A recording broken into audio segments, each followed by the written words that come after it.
But first tonight, as we move to open up, Australia could do well to look at France. Life there is back to normal. And the only reason for this is that to go into a restaurant, a shop or a museum, you need to prove you've been vaccinated.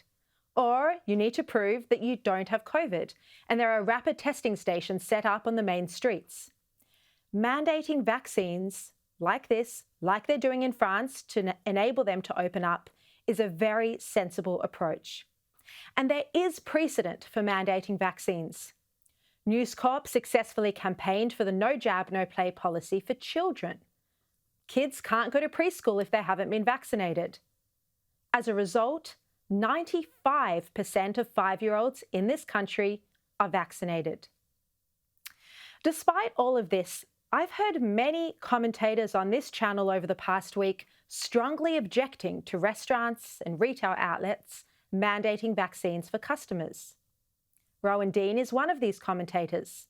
And I like Rowan. This isn't a criticism of him, and I'm sure he wouldn't mind me disagreeing with him. On the contrary, in this country, we need to be able to have policy debates without attacking the individual or disliking the individual. And you may not agree with my opinion on this particular topic, but that's fine. We need to be having these discussions and debates as we open up. This morning on Sky News, Rowan Dean called the company Spotlight disgraceful for saying that workers wouldn't get bonuses if they hadn't had the jab.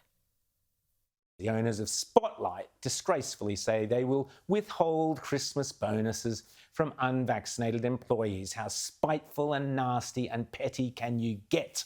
I, for one, won't be going anywhere near their stores. But in my opinion, Spotlight hasn't gone far enough. If you're a customer going into a store, you want to know that the people working there are vaccinated. If you're in a restaurant, you want to know that the people sitting alongside you, breathing in the same air as you, have also been vaccinated. And I hope my company, News Corp, mandates vaccines for employees who want to physically return to the office. I mean, if you're working from home, fine, you can do what you like. But here's why it's important. In terms of what vaccinations actually do, they mostly prevent hospitalisation and death. But it is true that they also reduce transmission of the virus. You can get COVID if you're vaccinated, but you're far less likely to catch it or to pass it on. Looking at the actual figures, the Australian government website says that people who've had 2 doses of Pfizer were about 95% less likely to get symptomatic COVID-19 than people who did not get the vaccine. And the World Health Organization says that the AstraZeneca vaccine against COVID-19 has an efficacy of 63% against symptomatic SARS-CoV-2 infection. So I think the outrage of people who are objecting to mandatory vaccinations is completely misplaced. And perhaps it's because most of them don't have young children. I'm a mother of a 2.5-year-old. And kids are catching COVID in much higher numbers with the Delta variant than they were last year. While it's true the disease is mostly mild in children, we are seeing more kids end up in hospital with COVID.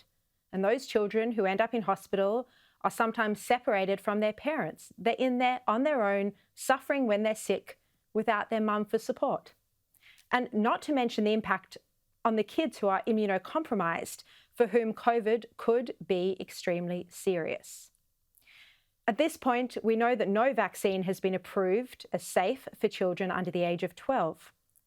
So I think we need to do everything we can to reduce the chance of our children getting sick with a virus that, as you know, in all likelihood, was probably invented in a Chinese laboratory.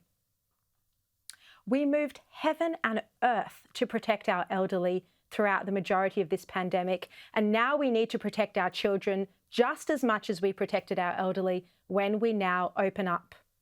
The way to do this is to make sure that everyone is vaccinated, to slow the spread of Delta and whatever variant comes next.